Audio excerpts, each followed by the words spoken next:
Bonsoir à tous, bienvenue dans iWeek, toute l'actu Apple en direct. On est ensemble en ce mercredi soir, 28 novembre, je ne me trompe pas j'espère. Il est pile 20h et quelques secondes. Merci beaucoup d'être avec nous en direct pour passer cette heure ensemble. Je ne suis pas tout seul, je suis avec quelques-uns des copains de la bande d'iWeek. Je suis très content de vous retrouver. Après la petite interruption de la semaine dernière, c'était de ma faute. J'espère que vous ne m'en voulez pas trop, mais on a d'autant plus de plaisir à se retrouver ce soir. Je vais commencer par saluer la fille de l'équipe. On est trop content de t'avoir avec nous, Audrey. Salut, comment ça va? Salut Benjamin, salut tout le monde. Ben, ça va très bien, très très bien. Bon, il paraît que tu as un peu le trac ce soir. Qu'est-ce qui t'arrive?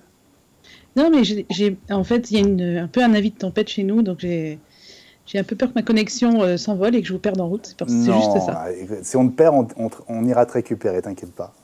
On viendra te secourir. T'es dans quelle région, Audrey, déjà, rappelle-nous? À côté de Saint-Malo.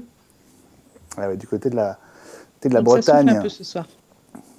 J'ai des amis là-bas. Oui. Je salue Eric, qui est peut-être devant sa télé, qui est le développeur qui a beaucoup travaillé avec Watch et qui continue, et qui est justement du côté de Dol de Bretagne. Donc...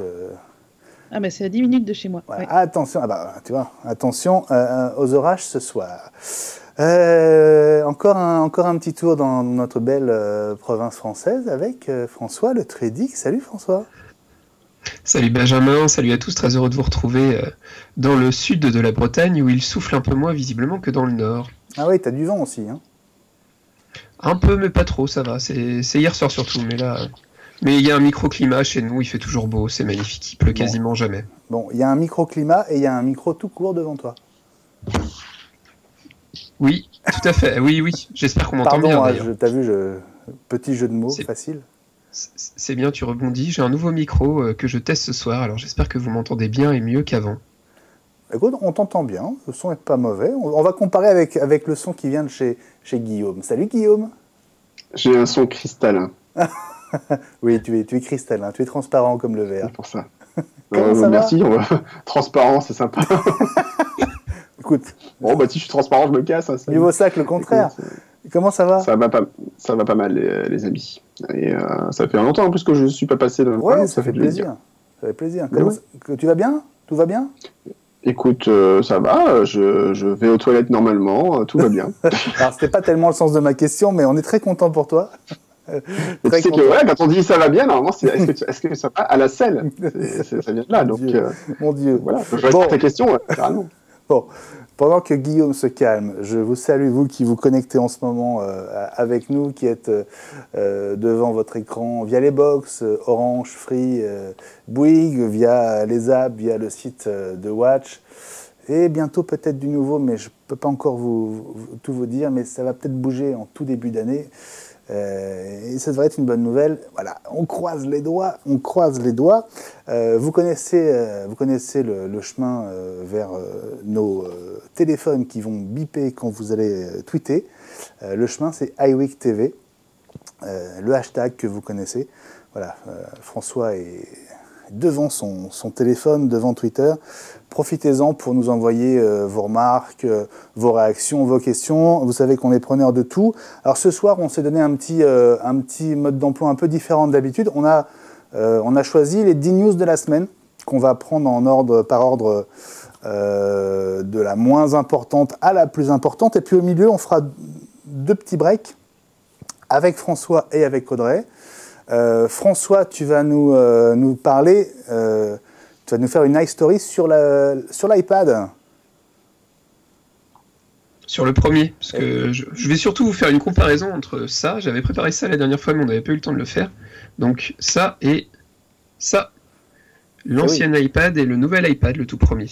Parce que c'est vrai qu'il y a de grosses similitudes et on aura l'occasion de le voir tout à l'heure. Voilà, ce sera la story de la semaine avec François.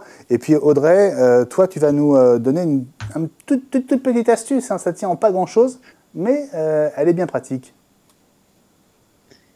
Oui, c'est plus qu'une astuce, c'est plutôt une fonction que je trouve personnellement indispensable et qui devrait être une base que tout le monde devrait utiliser au quotidien, puisqu'on passe de plus en plus de temps sur Internet, c'est réussir à rechercher un mot dans une page web. Donc c'est tout simple, mais sur l'iPhone, sur l'iPad bien sûr, et sur le Mac bien évidemment. Donc c'est vraiment une base de l'informatique, mais je vois encore beaucoup de gens qui ne l'utilisent pas, donc c'est pour ça que je vais en parler. Tu sais, tout ce qui est évident ne l'est pas forcément pour tout le monde, et c'est très bien de revoir les bases. Et puis nous, Guillaume, tu as un petit test, un petit produit à nous montrer? Ouais, un petit truc, mais ça je vous montrerai juste après. Enfin, j'en parle maintenant, mais... dis-nous juste ce que c'est. C'est ça, hop. Mais qu'est-ce que c'est? Vous l'avez pas vu, voilà. Bah tu verras. On n'a rien vu. Et ce sera la surprise. Voilà, on démarre iWeek tout de suite avec vous en direct. Les news de la semaine, le top 10, c'est tout de suite dans iWeek.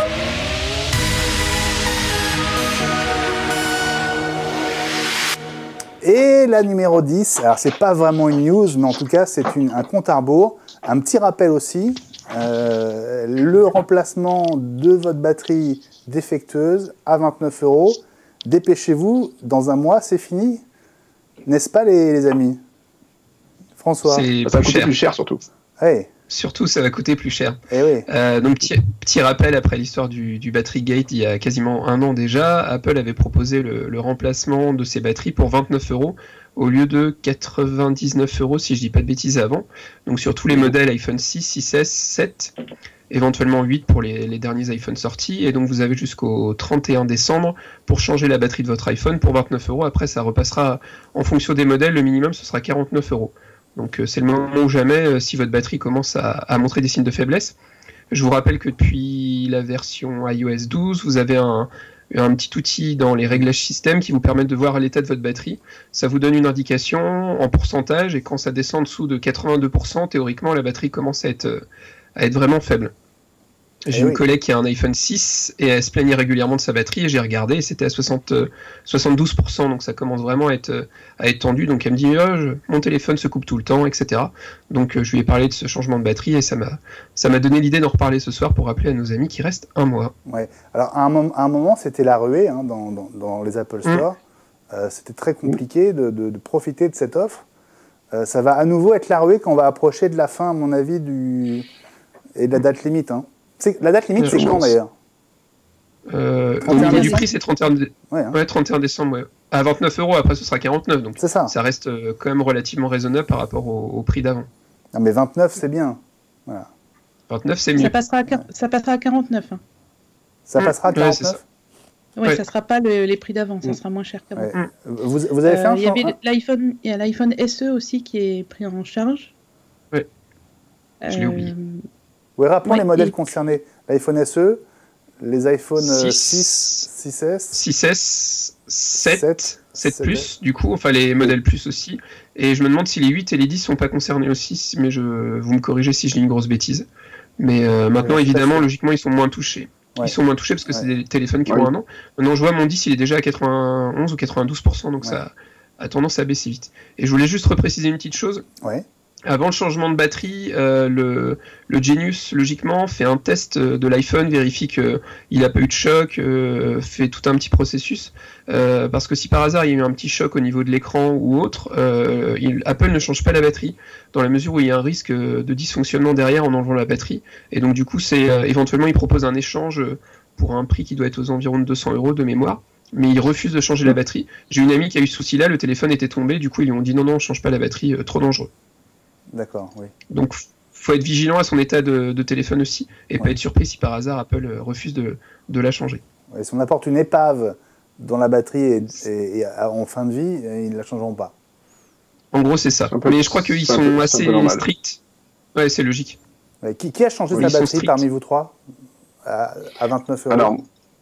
Alors moi j'avais fait, j'ai eu une blague, moi c'est qu'il y a un an ou un peu plus, je sais plus, j'ai eu un souci sur la batterie d'un iPhone de mon épouse, et en fait ça s'est fini par un échange d'iPhone, et Apple voulait me faire payer 99 € pour la batterie de l'iPhone, et je trouve que c'était excessif, parce qu'en plus j'ai dû retourner 3 fois en Apple Store, parce qu'au départ ils détectaient pas de problème, il y a plein d'histoires, et au final j'ai négocié à 50 €, donc ils m'ont fait l'échange à 50 €, et en fait, au final, Apple m'a remboursé la prestation. Donc, en fait, j'ai un iPhone 6 S, je crois, échangé pour 0 €. En fait, ils ont remboursé tous les clients. En fait, ils ont remboursé tous les clients qui avaient un échange de batterie. Et moi, ils m'ont remboursé. Je sais même pas s'ils m'ont pas remboursé le prix complet, genre 99 €, et donc du coup, j'ai gagné 50 € en plus. Une histoire comme ça. Pour une fois. Bon. Bon. J'en suis très bien sorti. Mais voilà, du coup, l'iPhone a tenu bien plus longtemps. Ça, c'est bien fini. Donc voilà, vous avez jusqu'au 31 décembre, donc profitez-en. Ce sera plus cher après. 49 € au minimum au lieu de 29 € aujourd'hui. Avant de passer à la news numéro 9, je voudrais vous saluer parce que vous êtes là sur Twitter et ça me fait plaisir de vous voir. Laurent Petit, on s'est croisé au Mondial de l'Auto, ça fait plaisir de te savoir avec nous. Laurent, salut, merci d'être au rendez-vous. Salut aussi à Joël Perron qui nous dit bonsoir à toutes et à tous et allez Paris. Et oui, forcément, il y a un petit match contre Liverpool ce soir, un peu décisif pour la Ligue des Champions. Mais c'est d'autant plus sympa d'être devant iWeek en direct. On vous en remercie. Bonsoir aussi à Eric Alliot qui est là, qui nous dit salut à tous devant iWeek TV. C'est super, super que tu sois là. Marc Monticelli qui nous dit salut depuis Nice où l'hiver est arrivé, 15 degrés en journée et 8 degrés ce soir. Ça nous donne l'occasion de saluer notre ami Eli Abitbol qui ne pouvait pas être avec nous ce soir. D'ailleurs, je crois qu'il est à Paris, mais il ne pouvait vraiment pas être avec nous parce qu'il est, je crois, avec Apple. Et donc, j'espère qu'on l'aura la semaine prochaine pour qu'il nous raconte son petit périple parisien. Salut aussi à Frédéric Cavaillé qui nous parle d'un sujet dont on va parler justement, les ventes d'iPhone en baisse. Salut aussi à Derder Motus qui salue la iWeek Team. Voilà, merci d'être au rendez-vous, vous êtes en train de vous connecter. Il y aura le replay, évidemment, les podcasts. D'ailleurs, je vous rappelle, abonnez-vous au podcast, super important. Apple Podcast en version HD, SD et en version audio. Et puis, si vous êtes sur Google, vous pouvez aussi vous abonner sur Google Podcast, où là, vous n'avez que le podcast audio. Mais on est aussi dispo sur Spotify en audio. Si vous avez un abonnement Spotify, vous pouvez nous retrouver aussi via Spotify. Profitez-en, abonnez-vous, mettez 5 étoiles, laissez un commentaire. Bref, allez-y, on compte sur vous.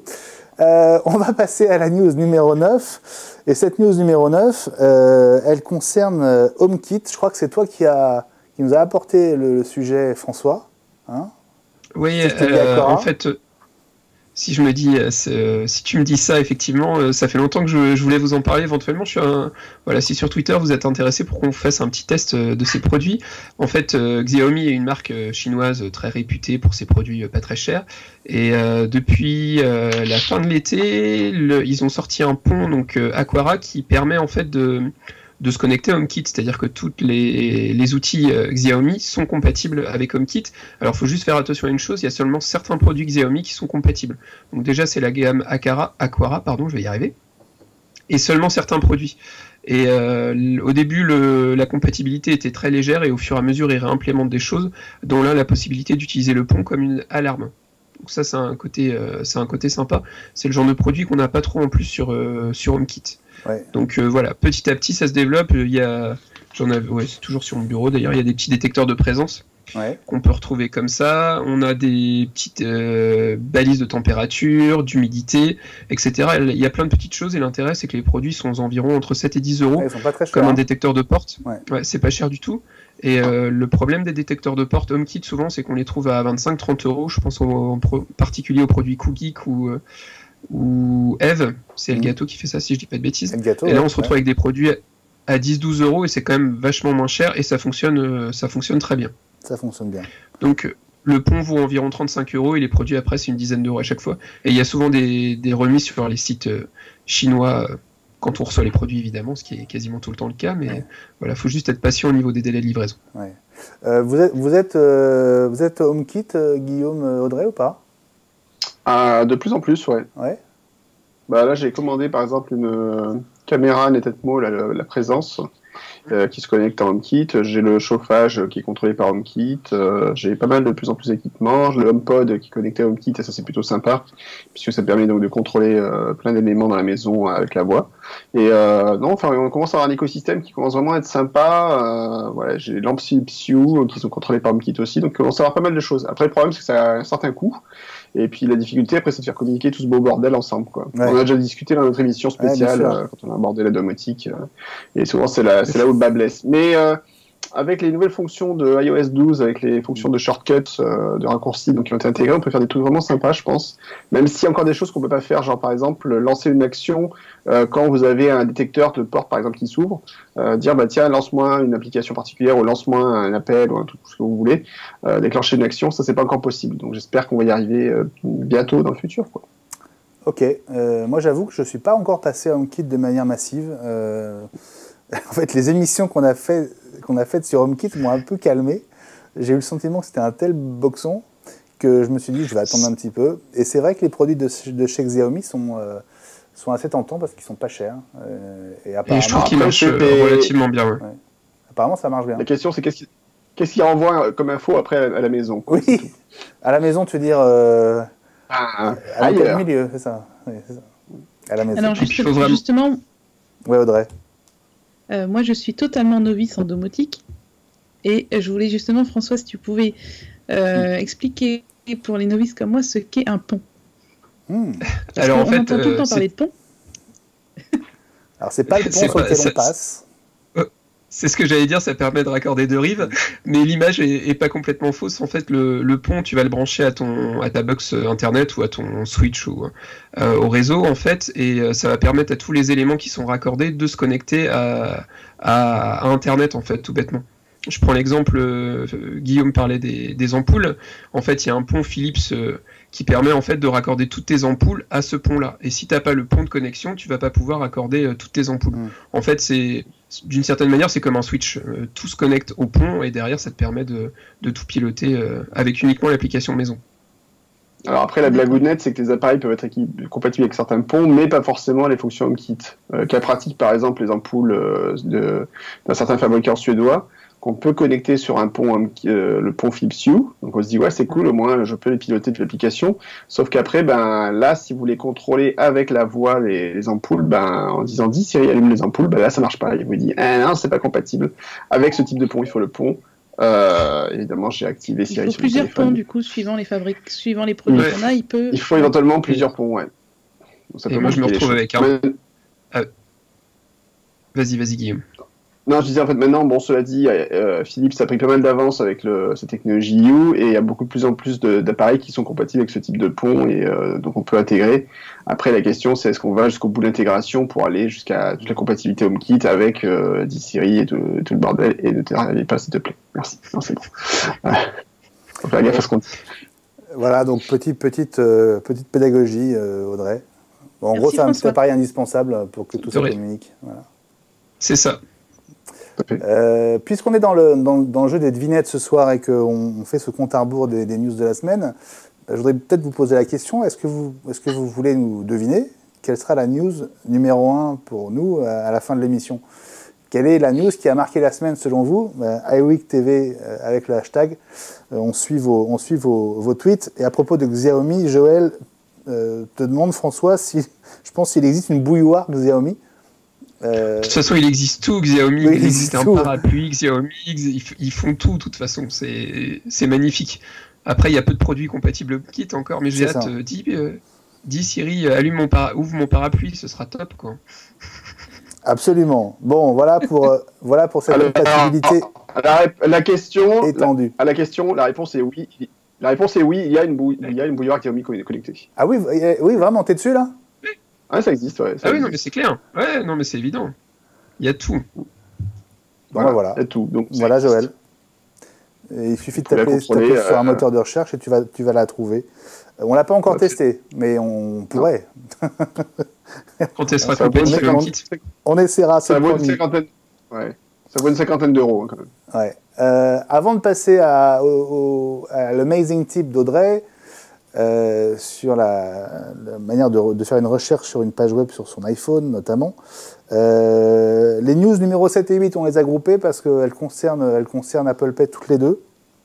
Alors d'abord en France, Apple Pay est en train de gagner du terrain. Voilà. Pas encore dans toutes les banques, mais on y arrive progressivement, puisqu'Apple Pay est désormais dispo chez BNP et chez Hello Bank. C'est bien ça? Est-ce que l'un de vous est dans une de ces banques? C'est en cours. Normalement, début d'année, logiquement. Ah, c'est pas encore fait? C'est pas encore fait, mais ils ont annoncé une compatibilité. D'accord, c'est justement en Belgique que c'est fait. C'est ça, et certains se demandent s'ils font pas le test en Belgique avant de le mettre en France. Mais oh, c'est pas gentil. C'est ce que j'ai vu sur les réseaux sociaux. Les Belges ne sont pas des cobayes. Oh, non. En même temps, c'est la première fois. Pour l'instant, il n'y avait rien de compatible en Belgique, donc aucune banque était compatible. Donc nos amis belges étaient particulièrement heureux de cette compatibilité. Bon, ils attendaient ça avec impatience. Ouais. Est-ce que vos banques sont Apple Pay, vous, les amis? Oui et non. Ah, comment c'est possible? Mon utilisation, ma carte professionnelle, je suis au Crédit Mutuel et donc ça ne passe pas, mais sur le titre perso, je suis à la Banque Populaire et là ça passe très bien. Alors ça passe très bien, curieusement, depuis que je suis passé sur Apple Watch 4, j'ai constaté que ma carte bancaire, j'ai du mal à faire des règlements en fait avec l'Apple Watch. Alors qu'avec le téléphone, ça passe. Donc, je ne sais pas ce qui se passe, pourquoi ça fait ça, mais j'ai constaté le problème plusieurs fois où j'essaie de passer et il refuse sur le lecteur. Et puis, d'un seul coup, je prends mon téléphone, je passe et là, ça fonctionne. Il y a des trucs bizarres. Avant Carrefour, ça marchait bien. Maintenant, ça marche plus. Enfin, j'ai des trucs assez étonnants. C'est un peu le problème. Il y a des fois une inconstance dans la technologie qui est un peu agaçante, mais bon, quand ça marche 99% des cas, bon, ça reste quand même magique. Ouais, c'est vrai. Bon, en tout cas, effectivement, pour la France, donc chez BNP Paribas et chez Hello Bank, ce sera bien pour début 2019. J'ai un peu vendu la peau de l'ours. En tout cas, voilà, on sait que ça arrive. Mais ça a été annoncé. Voilà, donc si vous avez un compte dans une de ces deux banques, ce sera pour le début de l'année. C'est une bonne nouvelle. Et puis en Belgique, Apple Pay est effectivement arrivé, enfin a commencé à arriver, même si le déploiement se fait forcément de manière progressive. Bon, bah, comme promis, on va faire un petit break dans l'actu pour se concentrer sur toi, Audrey, et sur ton petit amazing tip du jour. Et ben, on se retrouve dans 2 secondes. À tout de suite.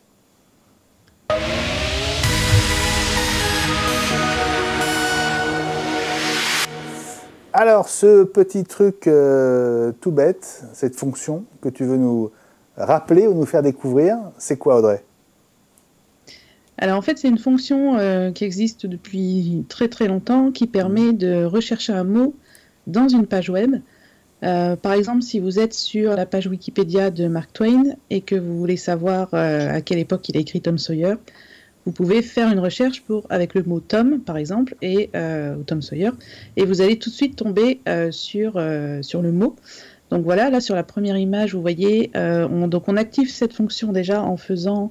Alors je vous conseille d'utiliser le raccourci clavier sur Mac, donc c'est commande F. Ou sinon, il faut aller dans le menu édition, rechercher, donc c'est un peu compliqué. Donc prenez l'habitude tout de suite, une fois que votre page web est ouverte, vous faites commande F, et là vous pouvez saisir directement le mot que vous cherchez, qui va s'afficher en haut à droite, et les occurrences donc, de ce mot vont apparaître en jaune, et par exemple là j'avais cherché le mot eau, et donc le mot eau est surligné en jaune et apparaît, et on peut comme ça passer d'une occurrence à une autre et vraiment gagner beaucoup de temps quand on fait des recherches. Et sur l'iPhone, donc c'est un peu moins rapide, ouais, puisqu'il faut utiliser le bouton partage, et en bas vous avez une fonction, donc sur la deuxième image ici vous avez une fonction avec une petite loupe qui permet de rechercher dans la page, et là vous pouvez taper directement le mot que vous cherchez et vous aurez aussi les occurrences qui vont être surlignées en jaune, et donc de la même façon vous parcourez très très vite la page web qui vous affiche uniquement en fait ce que vous êtes venu chercher. Donc si vous faites pas mal de recherches, c'est vraiment un gain de temps conséquent, quoi. Donc faut en profiter. Ouais, super. Bon, bah, c'est tout simple effectivement, mais faut juste le savoir, quoi. Ouais, ça fait partie des bases de l'informatique. Moi, je vois beaucoup de gens faire scroller les pages comme ça, et puis pas réussir à trouver ce qu'ils cherchent, alors qu'en faisant simplement une recherche, ça arrive tout de suite. Bon, évidemment, s'il n'y a pas de résultat, c'est qu'on n'est pas sur la bonne YouTube, page. Audrey, qui sont vraiment super, dont on est tous devenus fans depuis qu'on t'a rencontré. Donc, merci, c'est gentil. Ton compte YouTube, c'est ta chaîne, ça s'appelle Formation Apple ? Oui, Formation Apple, Audrey Coulot. Bon. T'as pas eu de souci avec ton nom de domaine quand tu l'as déposé ? Non, j'ai pas eu de souci avec mon nom de domaine. Non, parce que... Ça ne saurait tarder. Mais non, on parle pas de malheur. Non. De toute façon, si Apple me casse... Enfin, je pense qu'ils ont autre chose à faire quand même, mais si ça arrive... on est surpris parfois. N'est-ce C'est pas, pas grave, Guillaume? j'ai un secours avec mon propre nom et prénom, donc il n'y a pas de... D'accord. Et C'est pas si je peux. À une époque, j'ai travaillé pour des bouquins qui s'appelaient Mon Mac et moi, édité par la société Agnosis. Et le nom de domaine, on l'avait déposé à l'INPI. Et en fait, on a reçu un courrier d'Apple, genre la veille de la fin d'expiration du moment où on pouvait considérer que c'était bon. Et il avait reçu un joli courrier d'Apple US pour dire non, vous ne pouvez pas. Et en fait, après, on a redéposé le truc, enfin, le patron a redéposé le truc, ou Thierry, et c'est passé. Mais, comme quoi, des fois, même sur des trucs auxquels on pense pas du tout, ils font quand même gaffe. Hein. Ouais. Mais il faut bien se méfier sur l'utilisation, effectivement, des mots Mac ou Apple dans le nom d'un produit, ça peut être très vite dangereux. Ouais. Mais c'est vrai que je pense que les équipes d'Apple, enfin, les avocats étaient beaucoup plus hargneux il y a 20 ans ou 15 ans qu'ils le sont aujourd'hui. C'est vrai. Et si je peux rajouter juste un petit truc, la fonction rechercher, maintenant, il est aussi implémenté dans, je pense à Microsoft, la suite Office. Elle est exactement au même endroit que sur Safari et c'est pratique de pouvoir rechercher des mots. J'utilise ça régulièrement aussi et je l'ai montré à mes étudiants. En haut à droite, au même endroit que Safari, c'est super pratique. Ouais. Absolument. Bah, merci Audrey pour ce petit truc tout bête. Twitter avec le hashtag iWeekTV et Eric Alliot qui confirme effectivement ce que tu disais, Guillaume, à savoir que Apple Pay n'est pas dispo au Crédit Mutuel. Alors, au Crédit Mutuel de Bretagne. Si. Ah, alors oui, parce que oui, c'est vrai. Parce qu'en fait, le Crédit Mutuel de Bretagne, c'est un truc un peu particulier. Ils ont une antenne particulière et du coup, c'est effectivement au Crédit Mutuel de Bretagne, on peut effectivement avoir Apple Pay. D'accord. C'est exact. Et Alsace, je crois. Ouais. Et Alsace, ça doit être Alsace, si c'est un groupement de 2 ou 3 régions, je crois. Ouais, c'est Crédit Mutuel. Voilà, c'est Crédit Mutuel Arkea en fait. C'est une branche particulière du Crédit Mutuel et qui sont un peu relous, donc du coup d'avoir des trucs séparés. Et ouais. D'accord. Alors Arkea, c'est vrai que ça fait un paquet de temps en plus, ils ont été compatibles Apple Pay. En fait. Bon, enfin, ailleurs, non. Voilà. Hein, et ils militent pour ça. Ailleurs, non. Voilà. Et en Belgique, donc, c'est bien disponible, voilà, comme on le disait tout à l'heure. Voilà, on va passer à la news numéro 6. La news numéro 6, elle concerne l'iPhone XR et son prix au Japon. Curieusement, le prix au Japon va baisser. Et comment ça se fait? Eh ben, parce que les Japonais sont plus sympas que les... Je sais pas. Comment ça se fait, François? Ah, je pense qu'on peut faire plein d'analyses. La première analyse facile, entre guillemets, c'est de se dire que ça se vend très mal et que du coup, Apple essaye de relancer les ventes en baissant les prix. Après, je sais pas si c'est uniquement ça. Voilà. Là, c'est les opérateurs téléphoniques qui baissent le prix. Ouais. Mais sur le prix. Alors, ce serait Apple en fait, qui subventionnerait plus ces appareils. Oui. Ils participeraient à la subvention un peu plus, en fait, après. Ouais. Mais bon, à part. C'est ça, ouais. Alors pourquoi au Japon? Pourquoi seulement au Japon Peut-être parce que les ventes sont plus faibles que prévu là-bas, peut-être. Oui. Peut-être pas. C'est vrai que c'est étonnant parce qu'on entend surtout parler du marché chinois pour Apple, donc on aurait pu s'attendre à potentiellement une baisse, mais c'est peut-être plutôt rassurant. Ça veut peut-être dire qu'en Chine et ailleurs, ils se vendent relativement bien et qu'au Japon, c'est plus mauvais. Après, on n'a pas l'explication officielle d'Apple, mais ça tease pas mal de questions sur les réseaux sociaux, sur Apple en règle générale et sur les méventes des nouveaux iPhones. Ouais, absolument. Bon, on va revenir sur le sujet parce que ces news-là sont un peu plus haut dans le classement, on va dire, mais effectivement, tout ça est un petit peu, sans doute, un peu connecté. Ça nous amène à notre news numéro 5. Comme ça date, en fait, du week-end dernier, c'est plus vraiment une info, mais en tout cas, c'est la suite du Black Friday.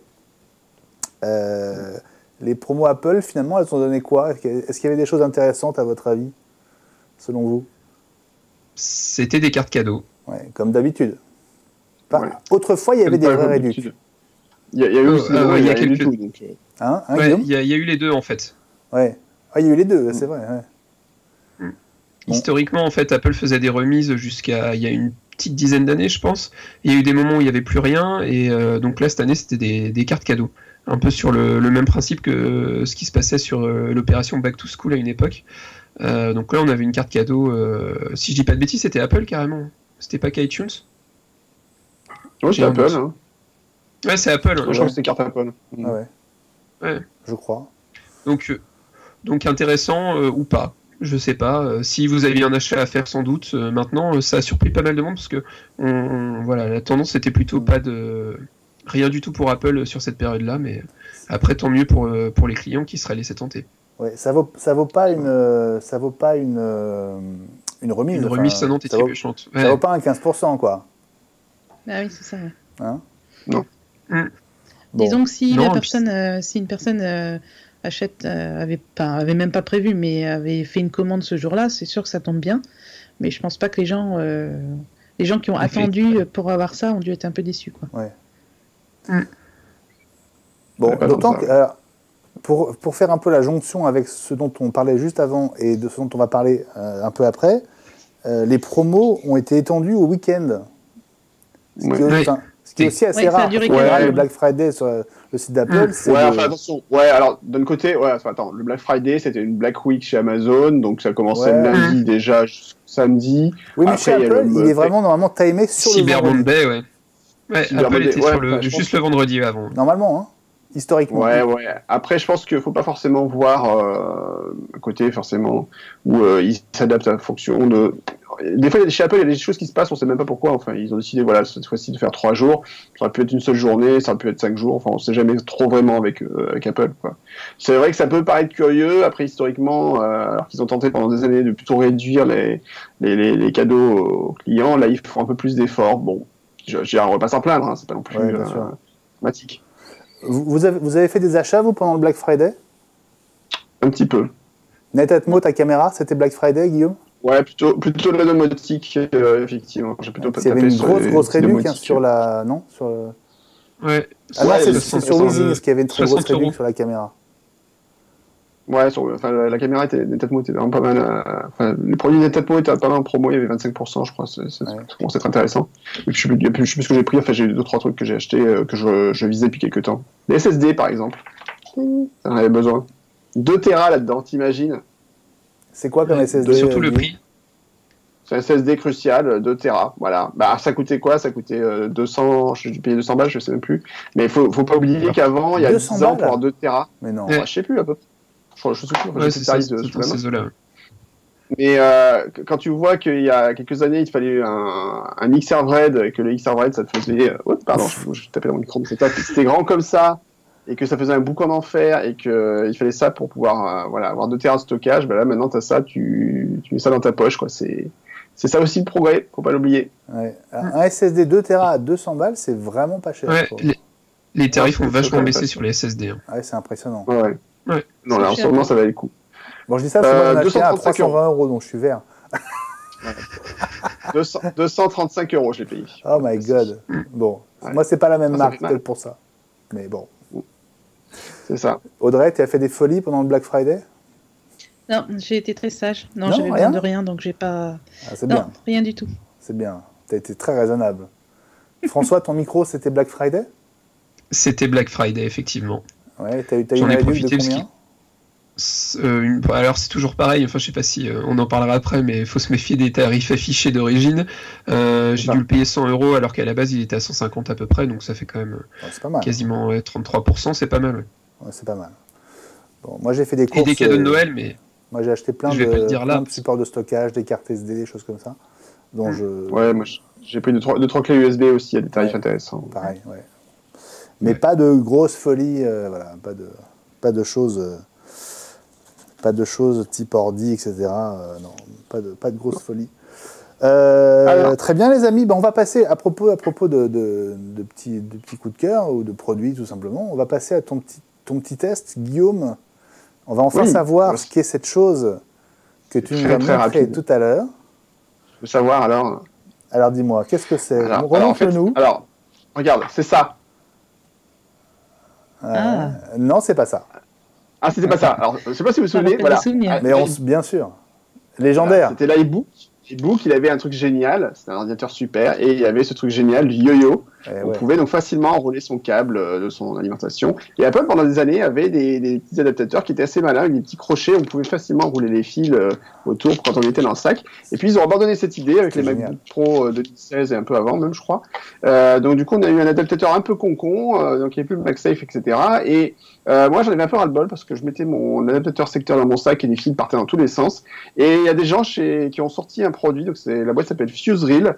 Ils ont sorti un Kickstarter il y a quelques années, ils ont sorti ça. Alors c'est un peu gros, ça fait un petit peu gros effectivement, mais en fait vous mettez votre chargeur de MacBook Pro ou MacBook à l'intérieur, et l'idée c'est qu'après vous pouvez faire ça, tac, comme ça, et vous pouvez déplier ainsi comme par magie votre fil de votre chargeur, vous sortez que la largeur qu'il vous faut.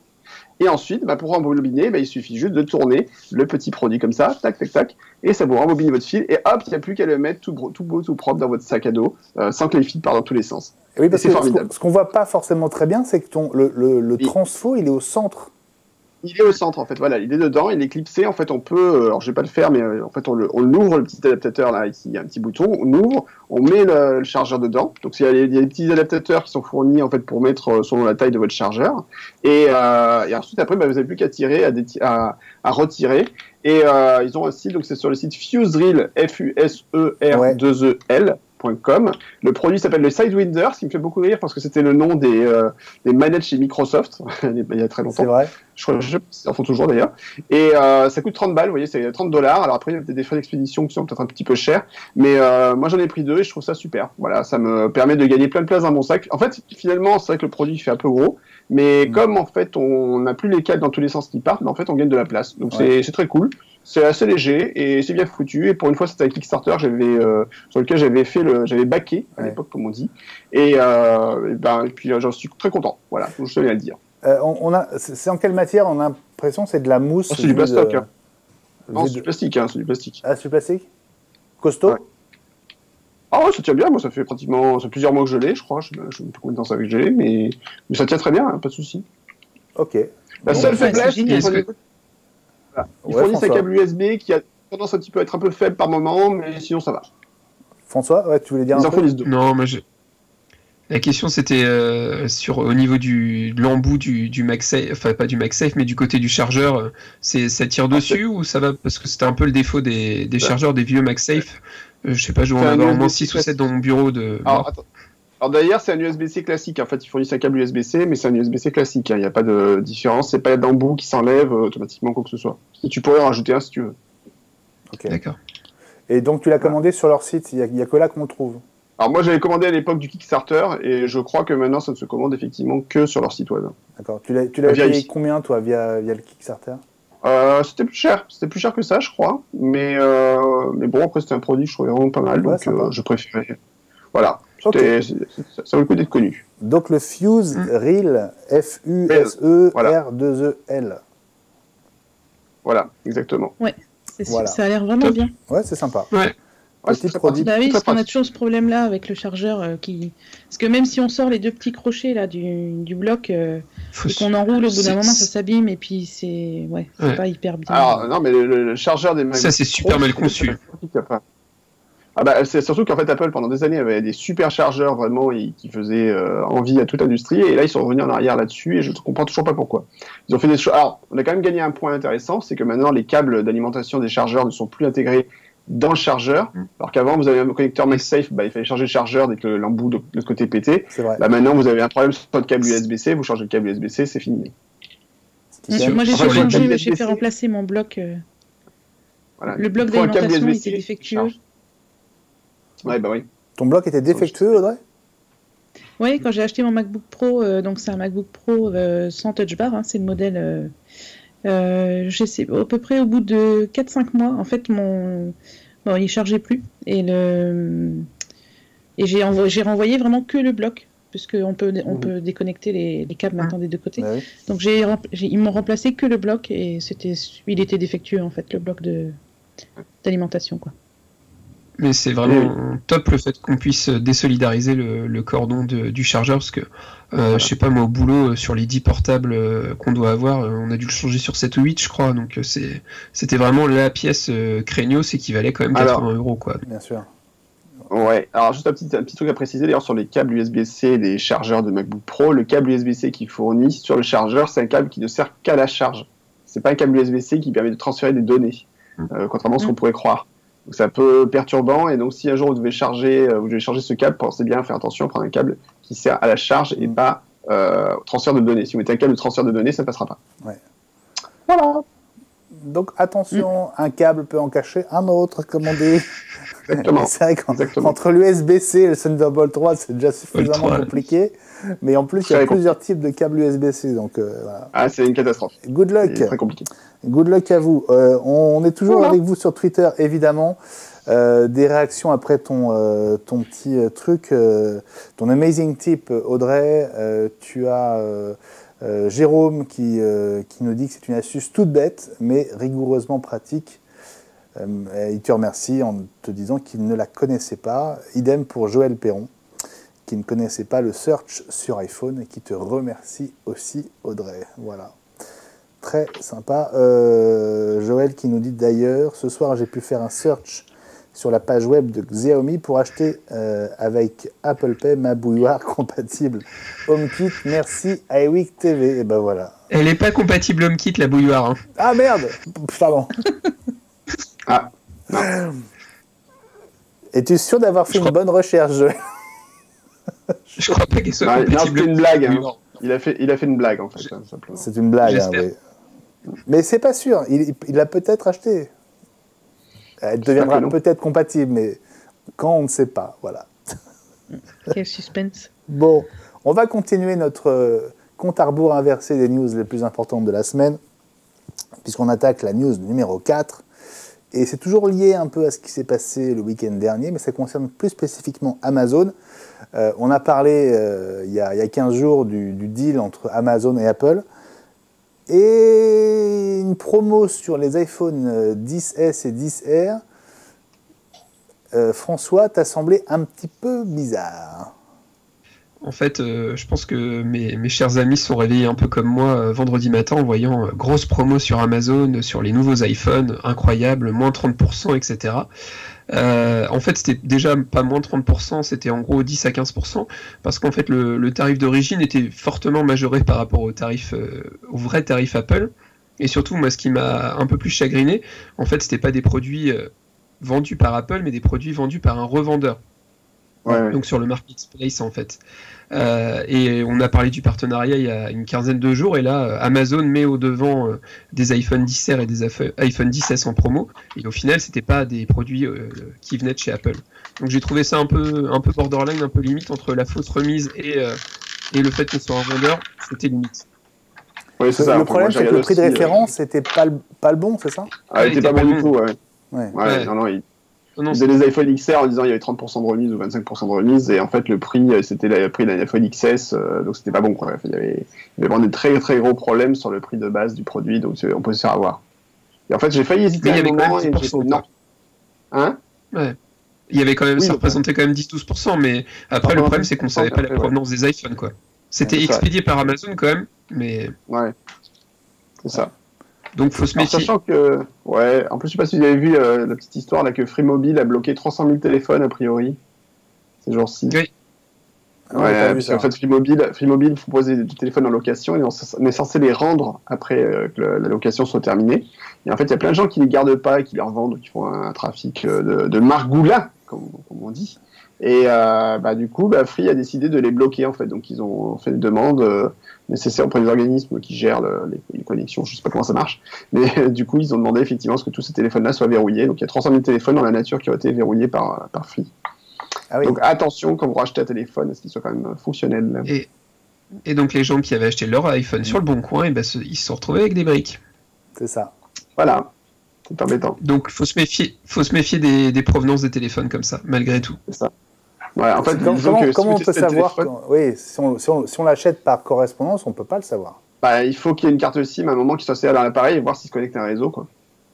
Ouais, mais une fois qu'on a payé et qu'on a reçu le téléphone briqué, on peut plus rien faire. dans tous les cas, si vous voulez acheter un téléphone, assurez-vous vraiment de la source. Alors, ce qui est dommage, c'est qu'Apple, à une époque, avait une page où on pouvait voir déjà si un appareil était verrouillé par la fonction Find My iPhone. Ils l'ont retiré depuis quelques temps. Et aujourd'hui, oui, il faut faire très attention. Si vous achetez un téléphone d'occasion, il faut le faire remettre en main propre et le tester pour voir si il s'allume bien, s'il n'est pas bloqué par localiser mon iPhone, et puis s'il n'est pas aussi, s'il n'y a pas de problème de connexion. Donc, il faut lui mettre une carte SIM et voir s'il se connecte bien au réseau pour pas qu'il y ait de verrouillage à ce niveau-là. Ça m'est arrivé. Toujours touchy. Hein. Ça t'est arrivé, François ? Non, pas à moi, mais une personne dont je tairai le nom qui avait acheté 2 iPhones sur un marché à Londres. Et en fait, les 2 téléphones étaient bloqués avec un ID qui devait venir de Chine, je pense. Et donc, en fait, le téléphone, on pouvait rien en faire. Wow. Parce qu'il était vraiment relié à un Apple ID. Et du coup, voilà, poubelle, quoi. Donc, évidemment, il faut pas se faire avoir. Acheter ces iPhones sur des marchés, c'est un petit peu limite, quoi. D'ailleurs, si vous vendez vraiment votre iPhone, il y a 2-3 trucs à faire avant de le vendre. Hein. Peut-être qu'on peut rappeler. Désactiver la localisation. Alors, désactiver le compte iCloud, déjà. En fait, en désactivant votre compte iCloud et en sortant le compte iCloud de l'appareil, déjà, vous allez pouvoir désactiver la fonction localiser mon iPhone, qui est primordial. Oui, mais il faut encore être connecté à iCloud pour la désactiver. Oui, il faut la désactiver après désactiver. Quand tu vas demander à te déconnecter, donc en fait, quand tu vas fermer ton compte iCloud sur l'appareil, quand tu vas dire j'arrête le compte iCloud sur l'appareil, il va dire je vais désactiver, localiser mon iPhone à ce moment-là. Il le fait, c'est inclus dans la manip. C'est inclus dans la fonction, voilà. Et à partir du moment où l'appareil n'est plus sur ton compte iCloud, donc vous avez désactivé, vous faites réinitialiser les réglages, effacer l'appareil et les réglages, et là il revient en configuration d'usine en fait. Ouais. Mais ce qu'on oublie de faire en général, c'est de désactiver son compte ou de. Normalement, c'est essentiel. Ouais. Voilà pour ce petit rappel. Moi, ce que je conseille souvent, c'est de faire juste un démarrage, de passer les étapes de l'assistant pour voir qu'on soit sûr qu'il n'y ait pas aussi un blocage lié. Il y a une autre fonction en fait, qui existe, qui est qu'un appareil peut être lié, par exemple, à un compte d'entreprise dans un système qu'Apple nomme le DEP, enfin maintenant c'est Apple Business, et en fait dans ce cas-là votre appareil va être lié au système de gestion de l'appareil dans l'entreprise, et vous ne pouvez pas faire n'importe quoi sur cet appareil. Donc il faut se méfier de ça aussi. Donc conseil d'amis, si vous achetez un nouveau téléphone, si vous achetez un téléphone d'occasion, passez toutes les étapes de configuration de l'appareil avant de vous dire c'est bon, c'est ok. Tant que vous n'avez pas l'écran de démarrage, voilà, tant que vous n'avez pas l'écran avec les applications qui apparaissent sur le springboard, comme on dit, n'y allez pas. François, ça va être à toi dans une seconde, puisque c'est l'heure de ton iStory du jour sur l'iPad.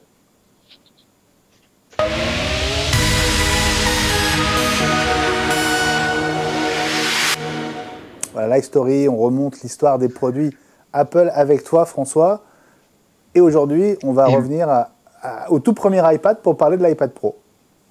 Ouais, c'est ça. En fait, quand le nouvel iPad a été présenté, le nouvel iPad Pro, il y a 3 semaines, un mois déjà, c'est vrai qu'on s'est tous dit, bah tiens, c'est vrai que ça ressemble énormément au premier iPad. Donc là, c'est le premier iPad que j'ai entre les mains. Et c'est vrai que si on met l'un à côté de l'autre, on voit qu'il y a quand même de grosses similitudes, ne serait-ce que sur l'aspect dos en alu, sur le fait qu'il soit épais. Et donc du coup, j'ai voulu faire un petit retour en arrière. C'est toujours l'occasion de revoir une petite vidéo de Steve Jobs. Et puis aussi faire une petite comparaison. Donc si tu veux, tu peux lancer la vidéo, on va la regarder d'abord un petit peu. Et puis après, je vais parler de... So now let's get to the main event. I chuckled when I saw this.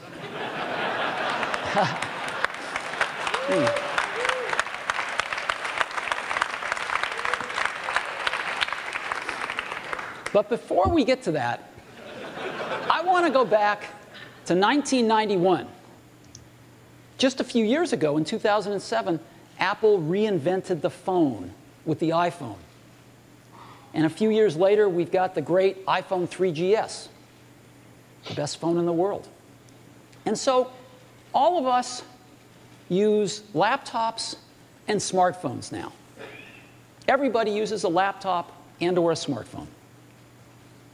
And the question has arisen lately, is there room for a third category of device in the middle? Something that's between a laptop and a smartphone.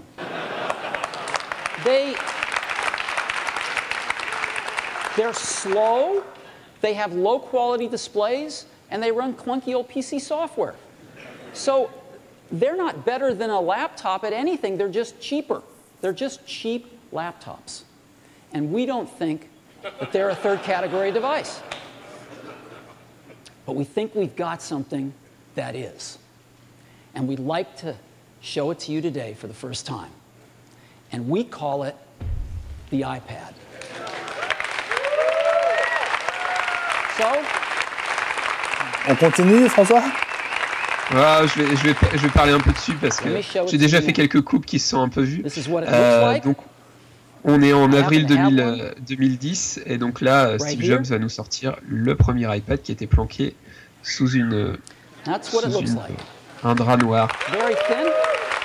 J'étais dans la salle. Ah bon? J'étais là, ouais. Ouais, c'est une des rares où j'étais. J'ai fait iPhone et iPad. Voilà. Bon, alors voilà. Pas mal. Ça me donne toujours des chairs de poule d'ailleurs de revoir ces passages-là. Voilà, donc Je pense que ça devait être assez impressionnant. c'était assez impressionnant. Donc j'ai fait quelques petites coupes pour être plus succinct dans la petite vidéo. Donc c'est vrai qu'à l'époque, beaucoup de gens avaient des netbooks et c'était quand même, on peut le dire encore plus a posteriori, c'était quand même pas top. C'est de la merde. Donc Apple avait décidé. Voilà, j'osais pas le dire. Écoute, et oui. écoute, je dis tout en plus, c'est marrant que t'en parles parce que j'ai pensé hier ou je sais plus quand, avant-hier, je pensais que j'en avais acheté un iPC et que j'essaie d'utiliser tant bien que mal et en fait j'ai dû je sais pas où il est, enfin et c'était catastrophique. Ces appareils étaient super mauvais quoi, très clairement. Mais bon, très léger, pas cher. Voilà, on a une tolérance parce que c'était très léger et pas cher, mais pour le reste, c'était vraiment pourri. Bon, on t'interrompt pas parce qu'il nous reste pas des masses de temps, François. C'est Donc ça. vas-y. Et je vais faire court si tu veux bien juste mettre la petite photo. Enfin le petit Bien ce sûr. qui est joint. C'était juste, je me suis amusé à faire un petit comparatif entre le premier iPad et le dernier iPad. Donc il y a quand même 8 ans d'écart entre les deux, 8 ans et demi. On remarque, moi je me souvenais plus qu'à l'époque c'était déjà des processeurs Apple à 4. On est passé au A12X. La RAM a quand même fortement augmenté. Pareil pour la résolution. C'est vrai que quand j'ai relancé mon premier iPad, la résolution c'était pas des écrans Retina et ça pique un peu les yeux. Ce qui est marrant par contre c'est l'épaisseur. Je le voyais c'est impressionnant. Déjà, enfin à l'époque c'était très peu épais, mais comparé au nouveau. Et puis le tarif évidemment est fortement majoré. Par contre le poids au final a quand même réduit un petit peu, mais pas trop non plus quoi. Donc c'est vrai que moi ce qui me manque, et c'est une réflexion que je me suis faite l'autre jour, j'avais mis mon iPad par terre, le nouveau, et en fait il est compliqué à prendre. Je trouve qu'au niveau de l'appréhension, en fait, le dos est complètement plat. Ah oui. Alors que le dos du premier iPad était un peu bombé. Donc, ce qui fait que quand on le met sur une table, on a un petit peu plus de préhension. Maintenant, ça reste quand même un objet qui, à l'époque, faisait très très envie. Et quand j'ai reçu le nouvel iPad Pro, clairement, j'ai vu l'inspiration du premier iPad. Et voilà, la keynote, ça reste un très très bon souvenir. Et il marche toujours. Donc, obsolescence programmée Apple. C'est vrai. Oui, et ça marche toujours. Ouais. J'en ai un qui marche aussi encore. Ouais, absolument. Alors ça fonctionne encore, mais bon, le problème c'est qu'il n'y a plus de mise à jour système, avec les applications devient compliqué, enfin, donc ça devient... Il y a une obsolescence plutôt par le logiciel que par le matériel malgré tout. Ouais, mais c'est pas forcément une obsolescence qu'on peut condamner dans le sens où les appareils ont de toute façon un processeur qui est plus taillé pour les besoins d'aujourd'hui. Quand on voit la différence de performance entre le A4 de l'époque et le A12 actuel, qui enfonce des ordinateurs de bureau, on n'est plus dans la même catégorie, clairement. C'est assez impressionnant. Bon, il nous reste 5 minutes pour 3 news, alors on va forcément aller assez vite. Donc notre tiercé de tête, bon, vous avez pas vraiment joué, hein, j'attendais vos pronostics, mais sur Twitter, j'ai pas vraiment de pronostics. Peu importe, c'est pas grave, on va quand même vous donner notre tiercé gagnant. C'est peut-être pas évident, peut-être que j'aurais dû vous prévenir un peu à l'avance pour que vous fassiez cette recherche avec nous. Donc la news numéro 3 de la semaine, ça se passe à Wall Street. Et vous ne le savez peut-être pas, mais l'action Apple a perdu 25% depuis le début de l'année, et alors que Microsoft va plutôt très bien. Et le résultat, c'est que Microsoft vient de passer devant Apple en termes de valorisation boursière. Alors ça ne va peut-être pas durer très longtemps. Ça se joue à quelques milliards de dollars près. En gros, Microsoft est à 832 milliards et Apple à 813, si je ne me trompe pas. Donc il y a 20 milliards de dollars d'écart. Enfin, on va dire symboliquement, c'est quand même assez fort. C'est quand même assez fort. Je trouve que Microsoft repasse devant Apple. Guillaume, qu'est-ce que ça t'évoque, toi ? Que les temps changent, et c'est ça qui est marrant. Ouais. Mais après, je dirais Apple est dans une passe qui est pas compliquée. Enfin, après, on pourrait parler sur la dernière news qui est que, ben voilà, les ventes d'iPhone, soi-disant, sont en berne. Donc, forcément, Wall Street réagit. Donc, forcément, Apple baisse. Mais enfin, ça baisse actuellement. D'ici quelques mois, ça va remonter. Et puis, ça. Mais je pense que moi, je m'intéresse même plus à l'action Apple. Il y a quelques jours, j'ai regardé l'état, je me suis dit, ah ouais, tiens, c'est vrai que ça monte, c'est comme ça. Enfin, je m'y intéresse pas parce qu'en fait, maintenant, Apple a une solution quand même de sécurité qui est plutôt bien posée. Donc, le cours de l'action, en fait, ça me fait ni chaud ni froid. C'est plus un sujet qui m'intéresse, c'est un sujet qui était intéressant. Il y a 20 ans, quand Apple était vraiment au bord du gouffre. Mais enfin, vu leur situation actuelle, est-ce que ça a vraiment intérêt à s'occuper, à part pour les scooters, pur et dur, ouais, bof. Enfin, je veux dire. Ouais, Apple a perdu peut-être 100 milliards de dollars dans la balance, théoriquement, mais d'un côté, ils ont encore 900 milliards ou 800 milliards, bon, voilà quoi. Ouais, mais qu'est-ce que ça t'inspire, toi, Audrey, ce petit chassé-croisé entre Apple et Microsoft? Moi, je trouve que la concurrence a toujours du bon, donc c'est bien s'ils peuvent... on n'a pas eu le temps d'en parler aujourd'hui, mais je pense qu'Apple a des petites améliorations à faire... pour ses produits, notamment au niveau du stockage. On n'en a pas parlé non plus la dernière fois, mais je l'ai trouvé un peu radin sur ce coup-là. Donc c'est bien s'il y a de la concurrence, moi je dis tant mieux. Mais je pense même pas qu'en plus, mais je pense même pas que Microsoft soit concurrent, parce qu'en fait je pense que les marchés sur lesquels ils vont gagner, c'est les marchés sur lesquels Apple n'est pas. Genre le marché des serveurs, des choses comme ça, où Apple n'a aucune présence, donc du service cloud. On les compare, donc on les compare. Ouais, bien sûr, bien sûr, parce que c'est les frères ennemis. Enfin, ce sont des frères ennemis. Et en fait, ce que je veux dire par là, c'est qu'aujourd'hui, Apple fait son beurre sur le téléphone, sur les tablettes, etc. Le marché de la surface chez Microsoft est insignifiant, en fait, par rapport aux autres, très clairement. Les téléphones, ils sont fait plomber dans les grandes largeurs. Donc, en fait, il y a pas vraiment de. C'est ça qui est assez marrant, c'est qu'en fait, il y a quelques années, on pouvait peut-être effectivement dire qu'ils étaient concurrents. Maintenant, il faut savoir que chez Microsoft, il y a beaucoup de gens qui utilisent du Mac, par exemple. Donc, les conférences Microsoft, j'ai régulièrement des gens qui me disent, tiens, je fais une conférence Microsoft, tous les mecs de Microsoft avaient des Mac. Donc, la concurrence, elle est plus vraiment là, en réalité. C'est ça qui est assez intéressant, surtout, c'est que le marché a évolué, les sociétés ont grandi, les choses ont changé, et je trouve ça plutôt rigolo. Bon, il nous reste 2 minutes et je me fais engueuler par Marc Monticelli sur Twitter parce qu'il trouve qu'on aurait dû mettre les news les plus importantes au début. C'est ce qu'on fait quand on est journaliste. Effectivement, on commence par le plus important. Mais là, je voulais apporter une petite dose de suspense. Je ferai l'inverse la prochaine fois, c'est promis. C'était juste pour faire un petit peu différent. Et donc, il nous reste les 2 infos de la semaine. La numéro 2... c'est la baisse de commandes d'Apple auprès de ses fournisseurs. Justement, c'est une sorte de mauvais buzz qui a un effet notamment sur le cours de l'action. Oui. Et sachant que ça fait des années que Tim Cook... Ça fait des années que Tim Cook explique que ça ne sert à rien de s'occuper de ses sources d'approvisionnement, vu que ça ne veut rien dire, en fait, vu que Apple a des chaînes d'approvisionnement monstrueuses, qu'ils ont des fournisseurs en nombre incalculable, et que de toute façon, c'est pas parce qu'il y en a un ou deux qui a peut-être moins de commandes que ça veut dire que les produits se vendent pas. Et ça s'est souvent vérifié par le passé. Bon, de toute façon, Apple a résolu le problème en disant on ne communiquera plus les chiffres de vente des produits, fin. Voilà. Il nous reste l'info de la semaine. Allez, vas-y. À votre avis? Je sais pas. Donald Trump. Ah oui, oh non, on a besoin d'en parler plus. Donald Trump, évidemment. L'iPhone pourrait coûter plus cher, c'est Trump qui le dit, donc attention, tremblons tous. J'avais pas vu cette photo de Tim Cook et de Donald Trump dans le c'est le bureau Oval, c'est le bureau Oval. Voilà, la guerre commerciale entre les États-Unis et le reste du monde continue. C'est fantastique puisqu'en fait, il veut taxer plus fort les citoyens américains qui utilisent des produits développés par des Américains. C'est du génie à l'état brut. Voilà, c'est Donald Trump. Voilà. C'est Trump, oui, c'est ça. Voilà. Il n'y a pas grand-chose à dire si ce n'est que c'est du Trump, quoi. Voilà.